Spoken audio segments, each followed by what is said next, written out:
Hello, kamusta tayong lahat? I praise the Almighty Father. For now we know who the real treasure is. He is our treasure. He is our inheritance. And I want to thank Jesus Christ for saving us from ourselves, from our sins, from our transgressions, for cleansing us by His precious blood, and the Holy Spirit for comforting us, guiding us, teaching us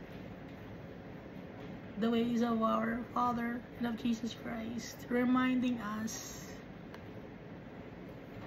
to do good deeds.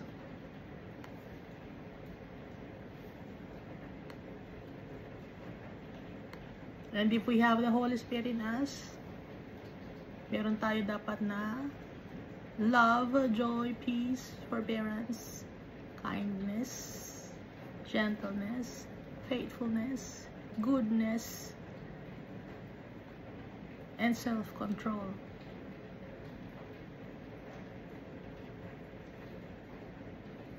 Doon natin malalaman kung talagang tayo ay followers of Jesus Christ o hindi. Marami kasing mga tao nagsasabi na they say that they are followers of Jesus Christ, that they are Christians. At saan natin makikita ang kung totoo na tayo ay followers of Jesus Christ? Nasa sa atin ang Holy Spirit. So kung nasa sa atin ang Holy Spirit, meron tayong pagmamahal sa kapwa-tao natin. Meron tayong peace. Hindi tayo nakikipag-away. Hindi tayo nakikipag-debate. At meron tayong self-control. Iko-control natin ang sarili natin. Forbearance. Kaya nating magtiis, no?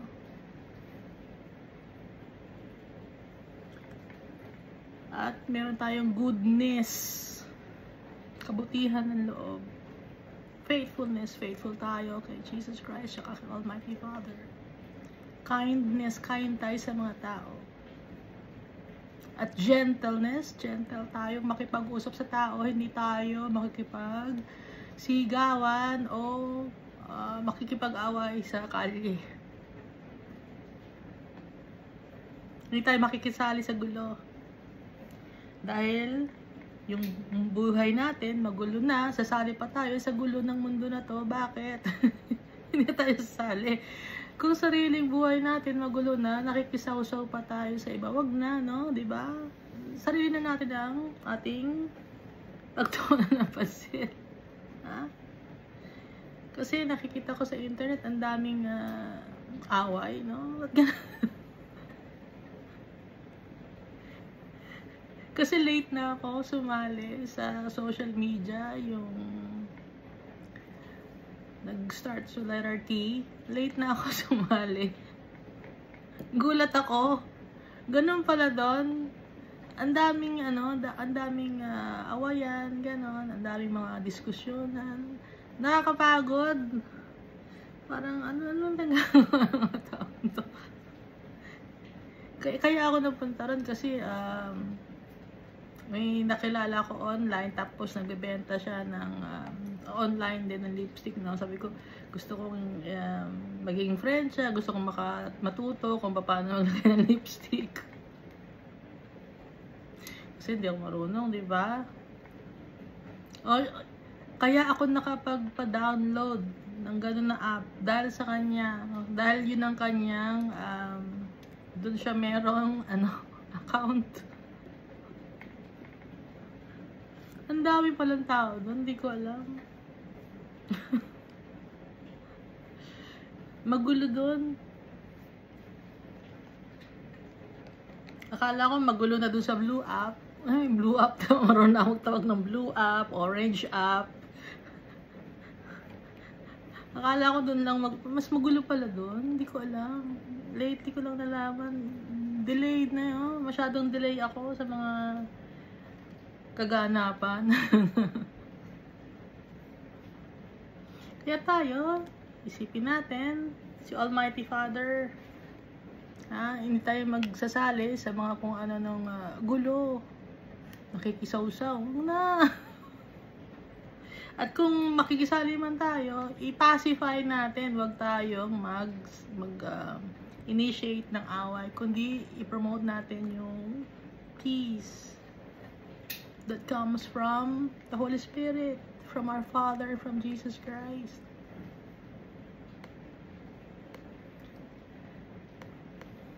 Kaya ito, si Saul, no? Sa 1 Samuel chapter 28, i-recap natin, si Saul, may mga bumubulong sa kanya ng mga tao. Kaya siya ay nagagalit. Nawawala ang kanyang galit kay David, bumabalik. Bakit? Dahil din sa sulsol ng mga tao to.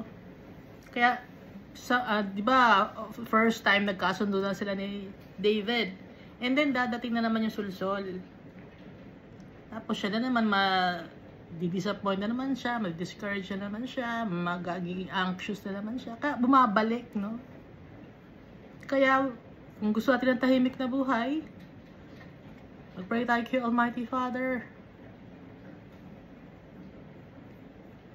Through Jesus Christ. Gamitin natin ang name ni Jesus Christ.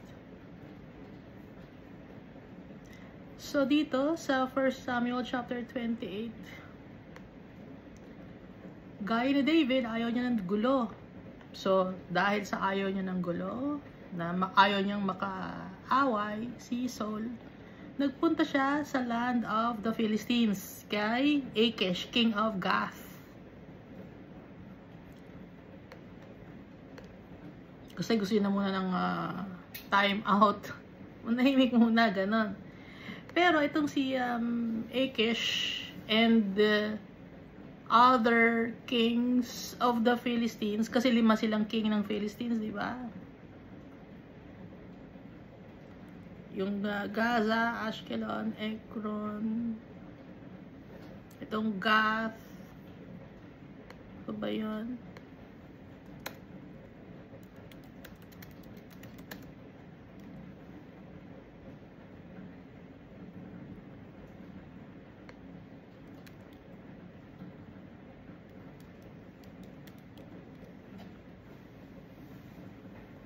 Ashdod, nakakalimutan ko, yung Ashdod pala. Ayun, Gaza, Ashkelon, Ashdod, Gath, and Ekron. Sila yung United Philistines. Kasi, magkakaiba sila ng territory, pero pare-pareho silang 5 na Philistines. At pag nakikipaglaban ng isa, sumasali ang iba na mga Philistines. So, united sila. Kahit meron silang sarili-sariling mga leaders. So, itong si Saul, anxious siya dahil sa nalalapit na battle against the Philistines. Pero ito namang si David, hinihikayat naman siya ni Achish na sumali sa battle against the Israelites. So, alam mo natin na si David, makakalaban niya si Saul. No? Dahil ito, si David, nasa land of the Philistines siya, na kay Achish siya. Ngayon, si Saul naman, ang kakalabanin naman niya, Philistines, si David nandun sa Philistines. So, tinanong ngayon ni Achish, si David, alam mo naman, di ba, na makikipaglaban tayo sa mga Israelites. Ano ang sagot ni David?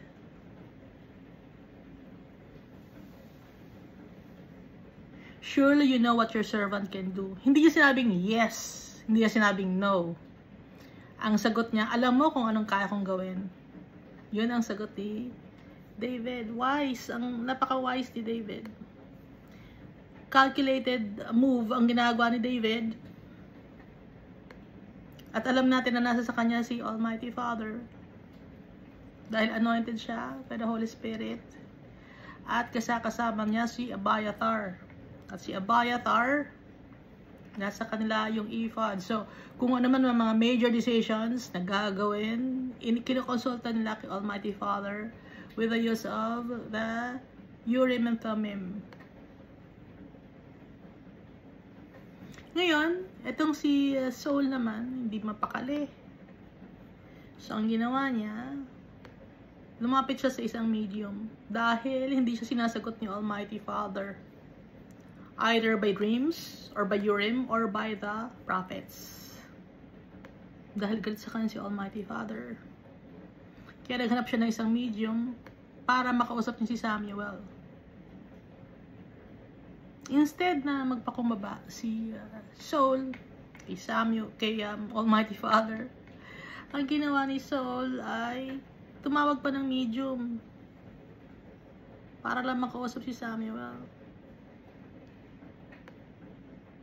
At dito niya nalaman na siya ay mamamatay, pati na ang kanyang mga anak sa pakikipaglaban sa mga Philistines.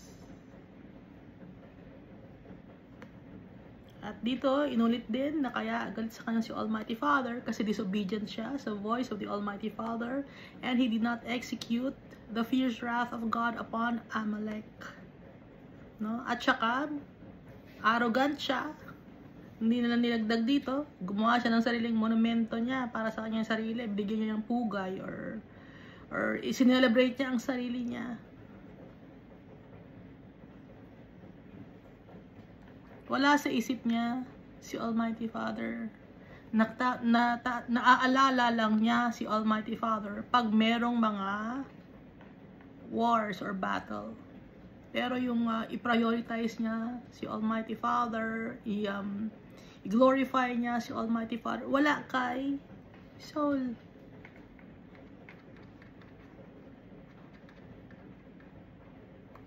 So dito, walang ganang kumain si Saul, no?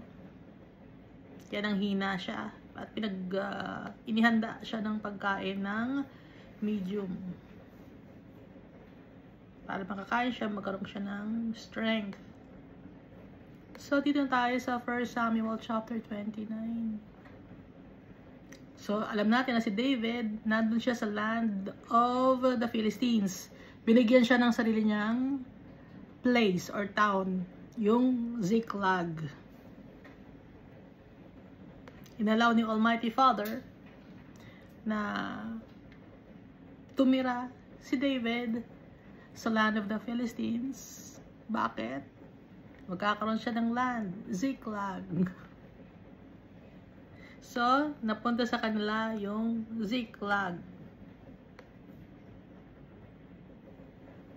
Nakakuha sila ng land from the Philistines nang walang kahirap-hirap. Si Almighty Father ang gumawa ng way. Ang galing ni Almighty Father, di ba? So, basahin natin 1 Samuel chapter 29.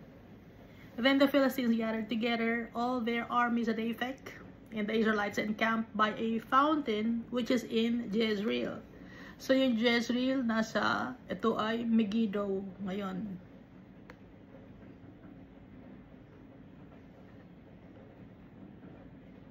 And the lords of the Philistines passed in review by hundreds and by thousands. But David and his men passed in review at the rear with Achish. So dumadaan yung lords of the Philistines, tapos yung mga kanilang mga army dumadaan in review by hundreds and by thousands. Pero si David and his men, nasa likod sila ni Achish. Kasi nangunguna si Achish dahil si Achish ay king of Gath nga.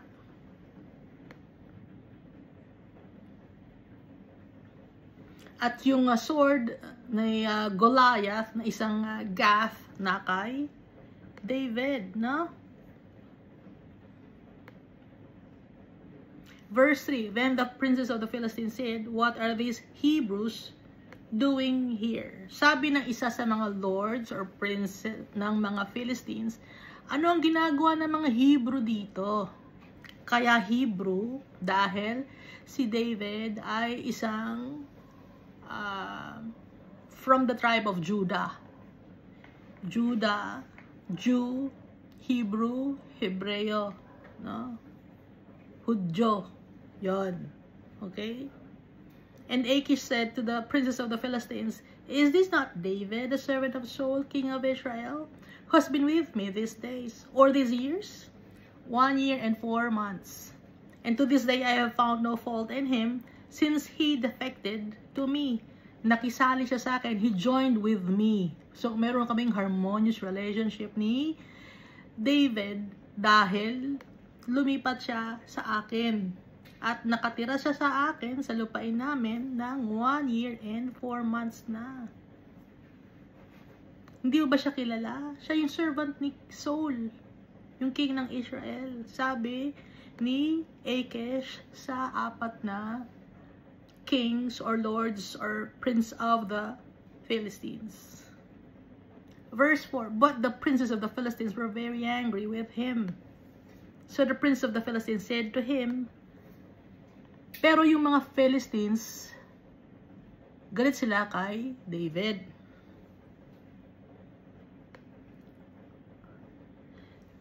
Magagaling na mga na army or magaling sa pakikipaglaban ang mga Jew. Kung i-check natin sa Judges chapter 1, ang mga tribe of Judah, bakit sila magaling? Dahil ba sila ay talagang natural na magaling? Hindi. Kaya sila gumaling, it's because of the Almighty Father. Ano ang ginawa nila sa Judges chapter 1? Siyempre, walang sasagot ako din. Ako lang ang nanonood, ako lang din ang nagsasalita. So, ang nangyari sa Judges chapter 1, napaalis lahat ng mga tribe of Judah or ng mga Jew ang mga nakatira sa land nila. At hindi pa doon nagtatapos. Ang ginawa niya, isinali niya si Simeon. Sabi niya, Simeon, or yung tribe ng Simeon, Simeon, mag-joint forces tayo. Tulungan mo ako at tutulungan kita para mapaalis natin ang mga outsiders sa mga lupain natin. Yun ang magandang ginawa ng tribe of Judah. Ano nga yun? Isinama niya si Simeon. Simeon, magtulungan tayo. Yun ang pagkakaiba ng tribe of Judah sa ibang mga tribe of Israel. Nakipagtulungan ang tribe of Judah kay Simeon. Inaya niya, Simeon, or tribe of Simeon, tulungan mo ko, tutulungan kita. Yun ang gusto ni Almighty Father, magtulungan ang mga magkakapatid. Hindi mag-aaway, hindi magpapaligsahan, hindi magpapagalingan. So, yun ang nakita ni Almighty Father kung bakit ngayon ang Israel, ang tawag sa kanila ay Jew. At kung bakit galing sa tribe of Judah yung lineage na pinanggalingan ni Jesus. Naintindihan na natin. Although, itong si Judah, hindi naman siya ang firstborn son. Ang firstborn son, sino? Si Reuben. And then si Simeon. And then si Levi. And then si Judah. So, pang-apat na anak si Judah. Pero hindi siya first. Kaya nga hindi siya firstborn, di ba? Pero, ang napili ni Almighty Father among the 12 tribes ay yung tribe of Judah. Dahil na-eradicate lahat ang mga tao sa land at isinama niya yung kanyang kapatid, magtulungan tayo, Simeon. Tutulungan kita, tutulungan mo ako. Yon ang nagustuhan ni Almighty Father. Kaya, binigyan ni Almighty Father ng malaking points ang tribe of Judah or ang mga Jew.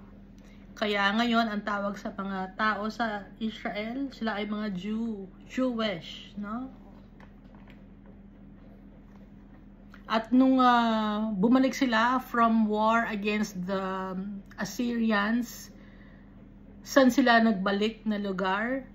Sa Jerusalem. Jew, tribe ng Judah, no?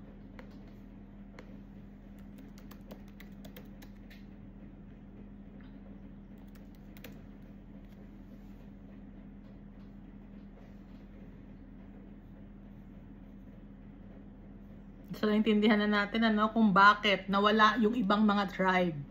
Natirang tribe ay ang tribe ng Judah.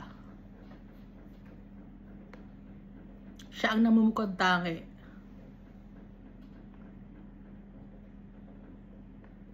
So, balik na tayo dito, no? Verse 4.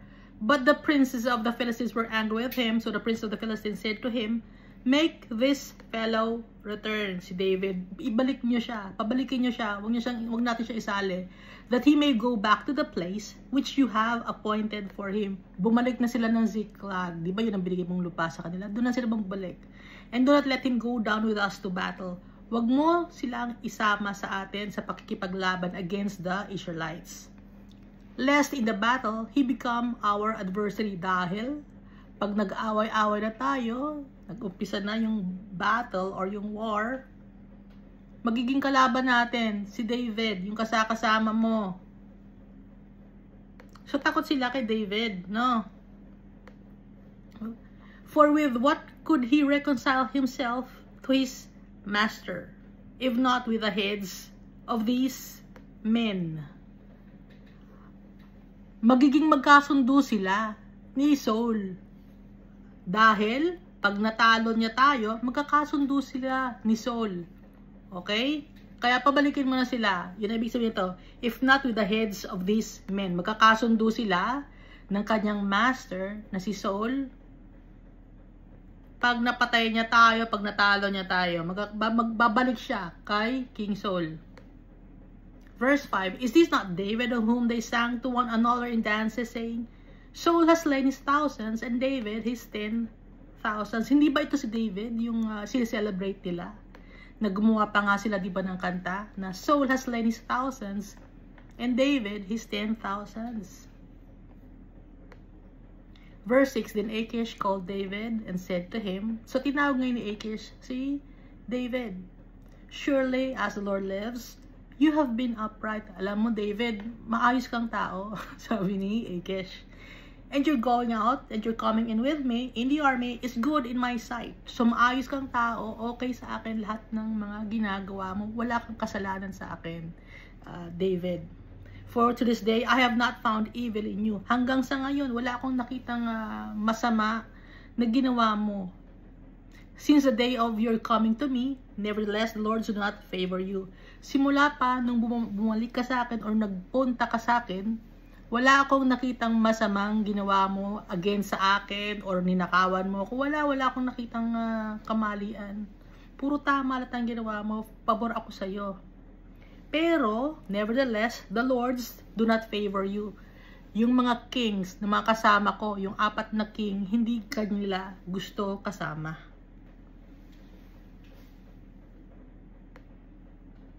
Therefore, return now and go in peace, that you may not displease the lords of the Philistines. Ngayon, bumalik ka na lang sa Ziklag. Go in peace. Para hindi mo magalit, hindi magalit ang mga lords of the Philistines or yung mga kings of the Philistines. Hindi sila mairita o ma-agitate sa'yo. Sa tingin niyo, anong naramdaman ni David? He felt relieved.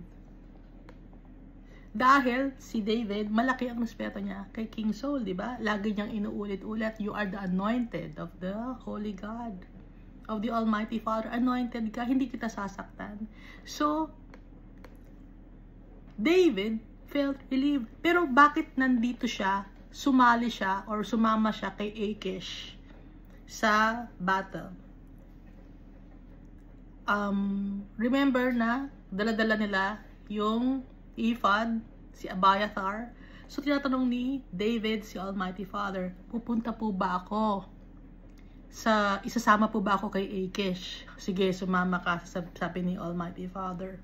So, yung mga major decisions, tinatanong ni David yon. So, ito, si Almighty Father, He saved David.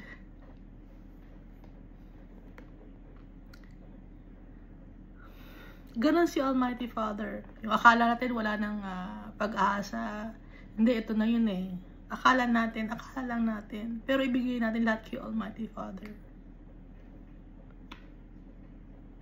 Dahil hindi nahuhuli si Almighty Father. Nasa exact time siya. Gagawa siya ng way. For the people who trust Him. So, ituloy natin, no? Verse 8. So, David said to Achish, but what have I done? And to this day, what have you found in your servant, as long as I have been with you, that I may not go and fight against the enemies of my Lord the King? Bakit hindi mo ako isasama sa mga enemies mo, my Lord the King? Itong si David, magaling din siyang umarte, di ba? Unang arte niya, di ba, yung kunyari, ano siya, yung insane siya, or madman siya, tumutulo ang laway niya sa bigote niya. So ito, bakit naman ganon? Hindi niyo ako sasama. Lungkot ako Pero totoo, masaya si David dahil hindi niya masasaktan yung kanyang mga kapatid. Yung kanyang mga kadugo, yung mga Israelites, hindi niya masasaktan. Masaya siya. Verse 9. Then Achish answered and said to David, I know that you are as good as in my sight, as an angel of God. Mukha kang anghel, parang angel of God. Maganda ka sa paningin ko. Tama ang mga ginagawa mo. Nevertheless, the princes of the Philistines have said, he shall not go up with us to the battle. Pero ang sabi ng mga kasama ko, ng mga kings of the Philistines, yung king ng Ashdod, Gaza, Ekron, Ashkelon, hindi ka pwedeng sumama sa amin. Now therefore, rise early in the morning with your masters' servants who have come with you, and as soon as you are up early in the morning and have light, depart. Ngayon, ang gawin mo na ganito. Maga kang gumising bukas. Ngayon yung mga kasama mo, dalihin mo. Ngayon, bukas ng umaga, umalis na kayo hanggang magkaroon ng ilaw. Magkaroon ng liwanag or tumaas na yung sun. Umalis na kayo, depart. Verse 11, so David and his men rose early to depart in the morning. So umaga, umalis na si David, pati na kasama yung kanyang men. At bumalik na sila sa land of the Philistines. And the Philistines went up to Jezreel. Yung mga Philistines naman, nagpunta naman sa Jezreel na ang tawag ngayon ay Megiddo. Or Armageddon. No? Si David, bumalik siya sa Ziklag. So si Almighty Father, hindi niya inallow si David to betray his brethren. Kasi si David, kung makakalaban niya ang mga Israelites, anointed siya as king of the Israelites, si David. So hindi niya pwedeng makalaban yon. Si Almighty Father ang gumawa ng way para hindi magalit si Achish kay David. Kasi kung una pa lang sabi ni David, ayokong sumama sa war dahil baka makalaban ko si King Saul. Ngayon, pag nangyari yon, magagalit yun si Achish kay David. So para hindi magalit si Achish, ang ginawa ni Almighty Father, sige David, sumama ka. Ako ang gagawa ng way para ikaw ay mauswelto. Ganon si Almighty Father. Wala tayong dapat gawin. We have to trust our Father. Nangyayari na rin sa akin to na ayokong umalis ng bahay. Mapagod ako kasi sasakay ng ng barge. Ayokong sumakay. Matagal yun Mga 1 hour siguro yun. Sabi ko kaya, pero napag-usapan na okay ako. Tapos parang ayokong sabihin sa tao na hindi pwede. So ang sinabi ko, Lord, ayoko sumamay ko nang gumawa ng way. So gumawa si Almighty Father ng way para hindi na ako makasama, para hindi ako makasakit ng tao, para hindi ako magkaroon ng rift or magkaroon ng away sa ibang mga tao. Si Almighty Father na ang gumawa ng paraan para sa akin. So, ganun din kayo. Pagtitiwalaan natin si Almighty Father sa lahat ng pagkakataon dahil siya ang nakakaalam ng lahat ng bagay. Tayo hindi natin alam Hindi tayo marunong.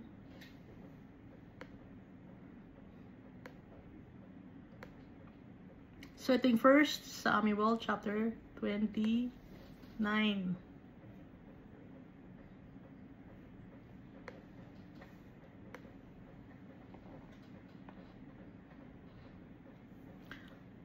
So, dito tayo sa 1 Samuel chapter 30. So, nakikita nyo, bawat chapter, meron tayong natututunan. ako lang nanonood. May natututunan ako sa sarili ko. Nagpapasalamat ako kay Almighty Father, tinuturuan mo ako, Almighty Father. Lalo kitang nakikilala ng lubusan. I'm so grateful for all your blessings, my Father.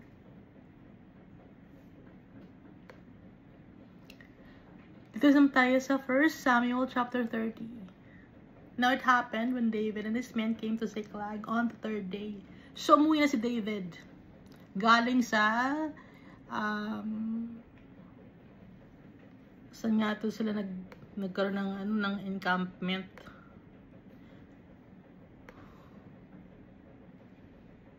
Sa Athek, no? Galing sa Athek. So nakauwi na si David and his men. So 600 yung men ni David. So on the 3rd day, nakauwi na sila sa Ziklag. That the Amalekites had invaded the south, and Ziklag attacked Ziklag and burned it with fire. Hindi nila alam umatake ang mga Amalekites. Ang inatake, Ziklag. Sinunog ang kanilang mga bahay, ang kanilang mga kagamitan. Verse 2. And had taken captive the women and those who were there, from small to great. Ginawang mga captives or mga prisoners ang mga babae at lahat ng mga tao na makita nila doon. Even the animals kinuha nila. They did not kill anyone but carried them away and went their way. Kinuha lahat, no? Parang hinakot lahat, babae, bata, matanda, animals, hinakot lahat. Tapos yung mga tent nila, sinunog. Verse 3, so David and his men came to the city, and there it was, burned with fire, and their wives and their sons and their daughters had been taken captive. So yung kalang household, wala. Walang tao, nakikita lang nila sunog. Verse 4, then David and the people who were with him lifted up their voices and wept until they had no more power to weep. Nag-iyakan ng mga tao. So 600 men yon. Mga pamilya nila nawala, pati mga animals nila. Verse 5, and David's two wives, Ahinoam, the Jezreelitess, and Abigail, the widow of Nabal, the Carmelite, had been taken captive. So yung dalawang asawa ni David, kinuha din. Si Ahinoam, the Jezreelitess, Jezreel, galing sa Megiddo.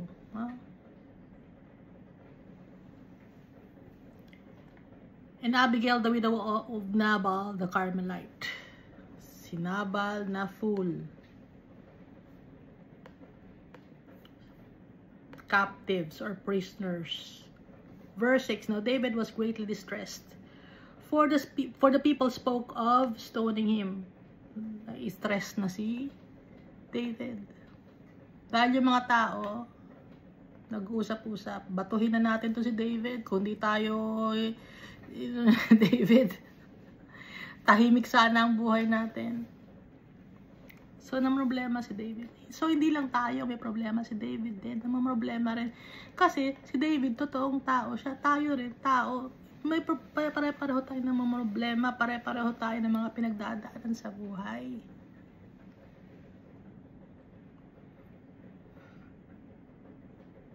Because the soul of all the people was grieved, every man for his sons and his daughters, but David strengthened himself in the Lord his God. Yun ang pagkakaiba ni David sa mga tauhan niya.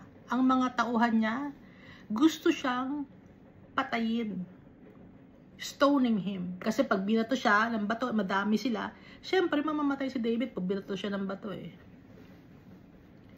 Kasi yung mga tao ron, ang iniisip nila yung kanilang mga anak, yung kanilang mga asawa, at yung kanilang mga livestock. Pero si David, he strengthened himself in the Lord his God. So ganoon ang gagawin natin. Gagayahin natin si David. Magiging malakas tayo dahil ang kalakasan natin, si Almighty Father. So now, alam na natin kung bakit si David ang magiging King of Israel. at hindi na magiging king si King Saul and his sons, no? Dahil si David, mahal niya si Almighty Father. Nirespeto niya si Almighty Father.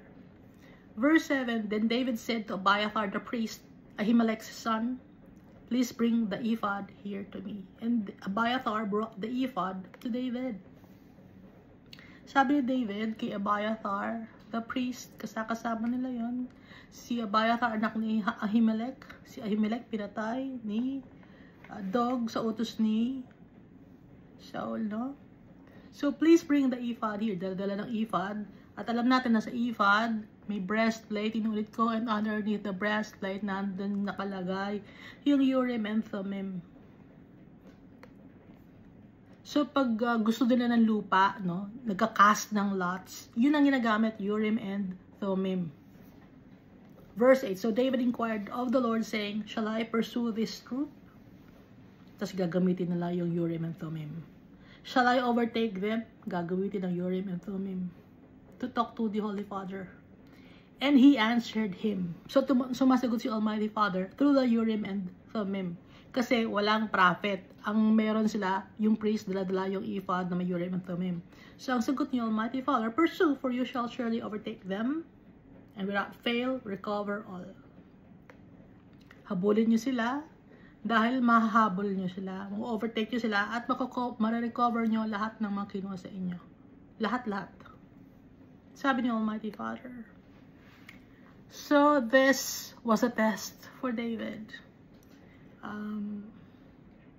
Test ng kanyang character, para ma-build yung kanyang character, para ma-build yung kanyang pagtitiwala kay Almighty Father, ma-build yung kanyang pagiging hari among the people na kasama niya, makita yung kanyang leadership, no? So may purpose si Almighty Father sa lahat ng bagay. Verse 9, so David went, he and his 600 men who were with him, and came to Brook Besor, where those stayed who were left behind. So may mga naiwan. 600 ba na ng kasama niya? Pero naiwan na mga 200, no? And came to Brook Besor, where those stayed who were left behind. Verse 10, but David pursued, he and 400 men. So 200 men na iwan sa Brook Besor. Si David tsaka 400 men lang ang sumugod. For 200 stayed behind, who were so weary that they could not cross the Brook Besor. Hindi sila makatawid sa brook. Alam natin ang brook, di ba? Tubig, no? Maliit na tubig. Pagod na. Syempre, stress na sila. Galing sila sa Aphek. Tapos from Aphek, ang haba ng travel time nila. Pagdating nila, kita nila, sunog ang kanilang mga tents at wala ang kanilang mga family. So, sino ang hindi may stress nun?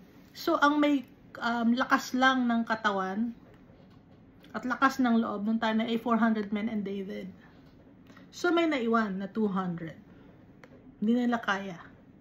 Verse 11, then they found an Egyptian in the field and brought him to David, and they gave him bread and he ate, and they let him drink water. Nakakita sila ng Egyptian sa field. Dinala na kay David, binigyan nilang tinapay at kumain, binigyan din ng tubig. Yung Egyptian.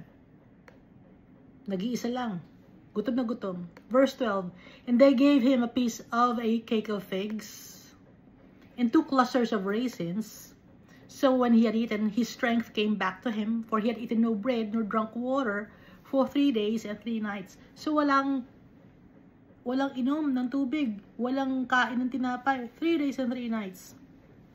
So nung nakakain siya ng cake, so ito ay carbohydrates, no? Figs, raisins, sugar to. So, bubalik yung kanyang lakas.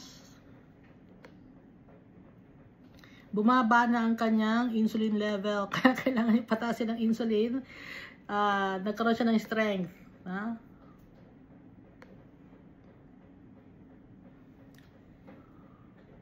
Nawalan na rin siya ng minerals sa katawan niya. Kaya siya nanghina.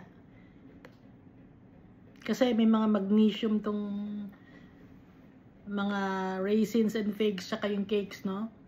Wala pang, ano nun, yung, Wala pa mga extender nun. So, healthy ang mga pagkain nun. Ngayon kasi may mga extender na, tapos may mga iba pang mga chemicals na inilalagay. Noon, wala.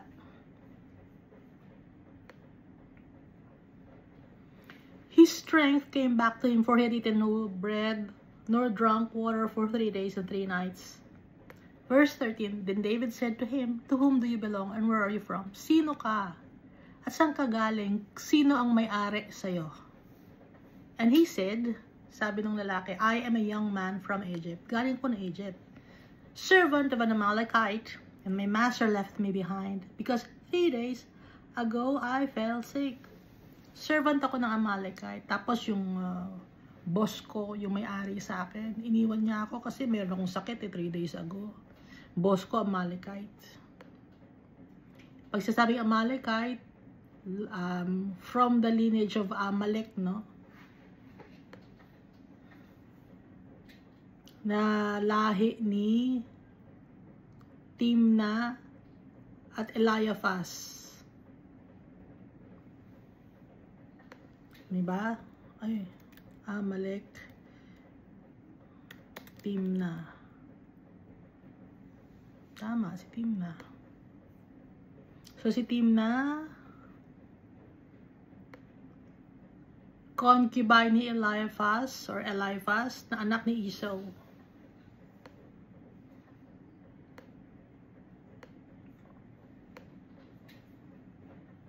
So, lahi din ito ni, yung Amalekites, lahi din ni Abraham, tsaka ni Isaac. Yun nga lang, ano siya, kay Esau siya, hindi siya kay Jacob. Verse 14, We made an invasion of the southern area of Cherethites, in the territory which belongs to Judah, and in the southern area of Caleb, and we burned Ziklag with fire. So sila nga yun, yung hinahunting ni David, naabutan nila.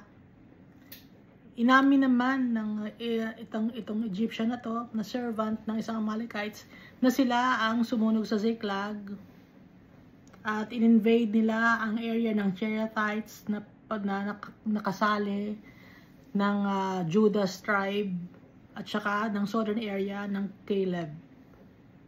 Pagsasabing southern area of Caleb, yun yung namana na lupa ni Caleb. So si Caleb ay isang from the tribe of Judah also. Kaya dikit-dikit yung Cherethites, Caleb, tsaka yung Ziklag, kadikit lang ano. Verse 15, And David said to him, Can you take me down to this troop? So he said, Swear to me by God that you will neither kill me nor deliver me into the hands of my master, and I will take you down to this troop.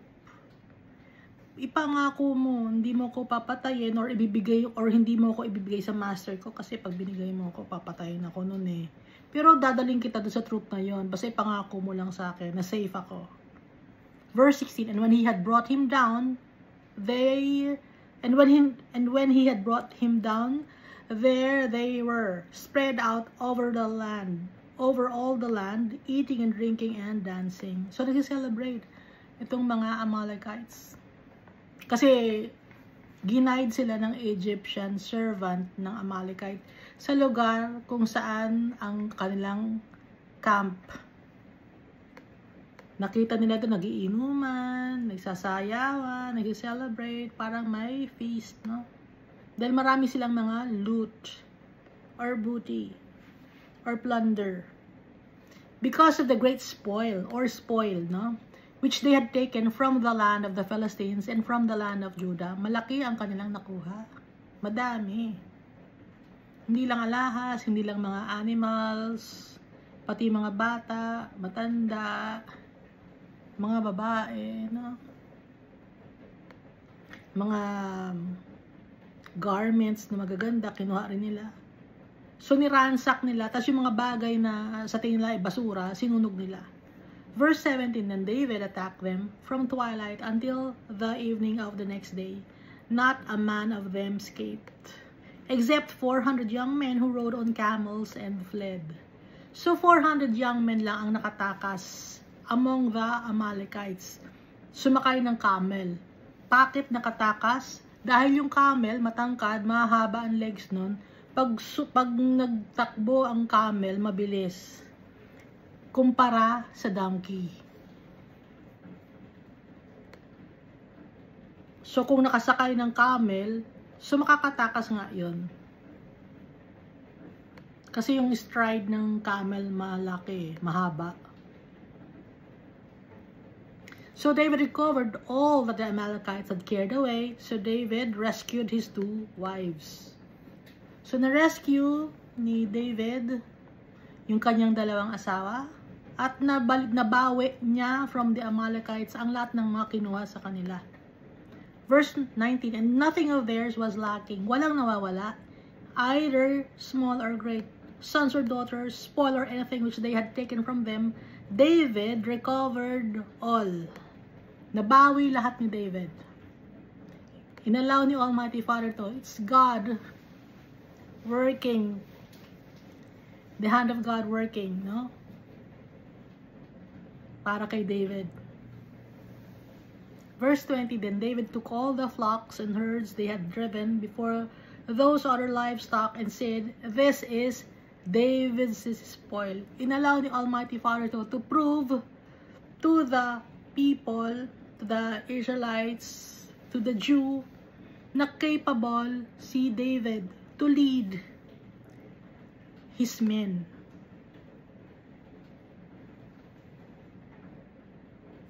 At nangyari yun because David, kung saan siya kumukuha ng kalakasan? Kay Almighty Father. Kaya binabless ni Almighty Father si David. So tayo kukuha ng kalakasan kay Almighty Father. And when we pray to our Father, we will use the name of Jesus Christ through the power of the Holy Spirit. So then David took all the flocks and herds they had driven before those other livestock and said, this is David's spoil. Now David came to the 200 men who had been so weary that they could not follow David, whom they had also made to stay at the brook Bezor. So they went out to meet David and to meet the people who were with him. And when David came near the people, he greeted them, or he asked them concerning their welfare. So yung may mga natira ng mga 200 men sa may brook Bezor, na-meet nila, bibolik sila no? Sa pinanggalingan nila. At dala-dala nila ang kanilang mga loot or yung kanilang mga plunder. Walang kulang. Nabawi lahat. Then all the wicked and worthless men of those who went with David answered and said, because they did not go with us, we will not give them any of the spoil that we have recovered, except for every man his wife and children, that they may lead them away and depart. Napaka-wicked, di ba? So may mga tao na kasama si David. Merong wicked and worthless men. Nakalagay sa ibang version, men of Belial. Meaning ng men of Belial, iba ang heart, wicked yung heart, worthless, walang kwenta, selfish, greedy. So tayo sa buhay natin, may makasama tayo, akala rin okay yung kasama, pero in their hearts, they are greedy, they are foolish, they are unwise, no?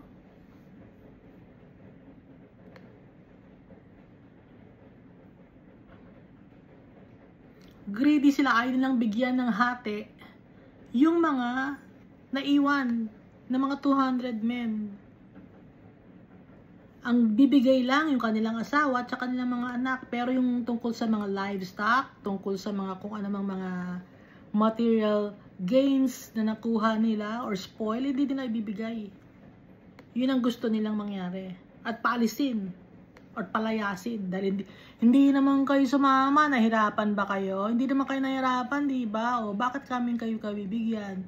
Ito na lang yung asawa ninyo tsaka anak ninyo, umalis na kayo.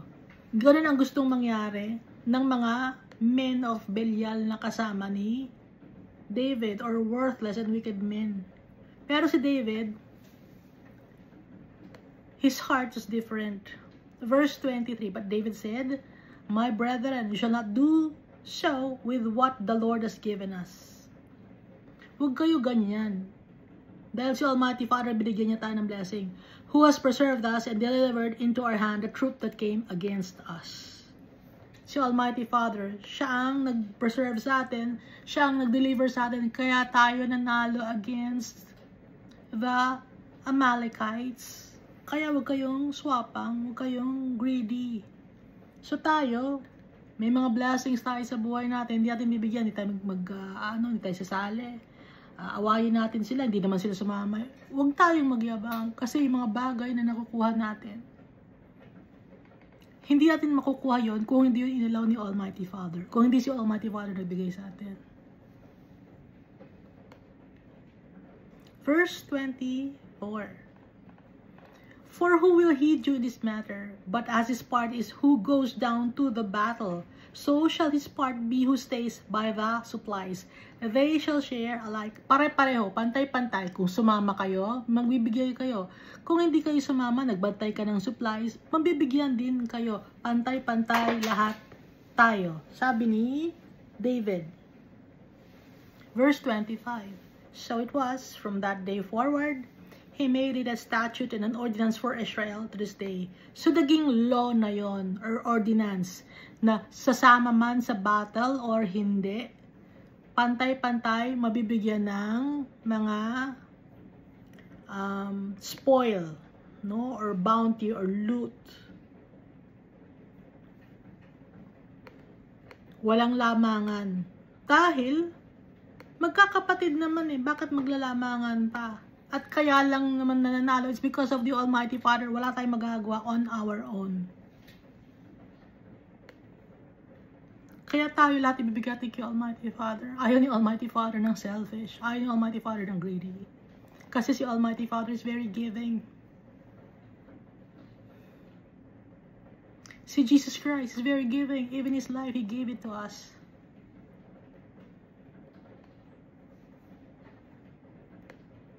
Ngayon, kung swapang tayo, ayaw niyong mamigay, mananagot tayo kay Almighty Father. At alam natin na pag si Almighty Father nagalit, matindi.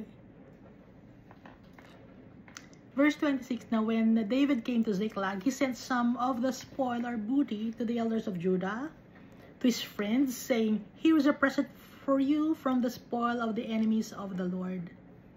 To those who were in Bethel, to those who were in Ramoth of the south, to those who were in Jethir, to those who were in Arber, to those who were in Siphmoth, to those who were in Eshtemoa, to those who were in Rekal, those who were in the cities of Jerahmeelites, those who were in the cities of the Kenites. Yung Kenites, yun yung kabag-anak, diba? Ni Moses sa father-in-law, yung mga Kenites. Those who were in Hormah, those who were in Khorasan or Borashan, those who were in Atach, those who were in Hebron, and to all the places where David rove himself, or where David himself and his men were accustomed to rove. Lahat binibigyan ni David. Blessing from the Lord. Hindi niya sinaswapang dahil ako ang hari, saswapangin ko to. Hindi ganon si David. Kaya, natutuwa si Almighty Father sa kanya. Kaya kung saan nag-stay si David, binibigyan niya. Yung rove means, kung saan siya nag-stay, kung saan siya nagsesettle. Kasi, or nag-stop over.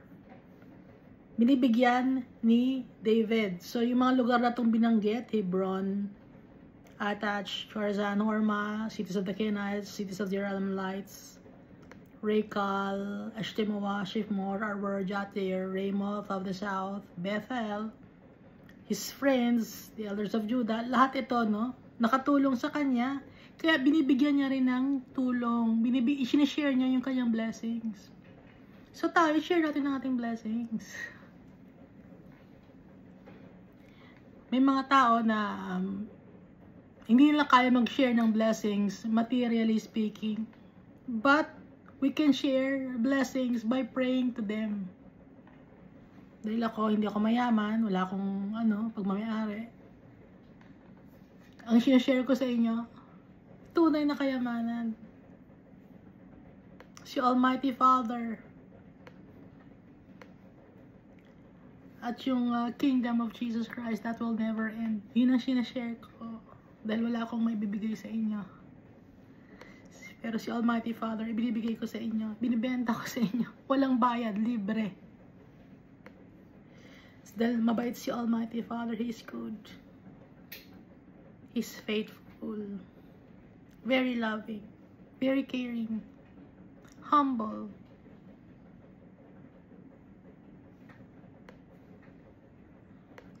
He's righteous and He's holy. And He loves us so much. So lagi tayo mag-pray.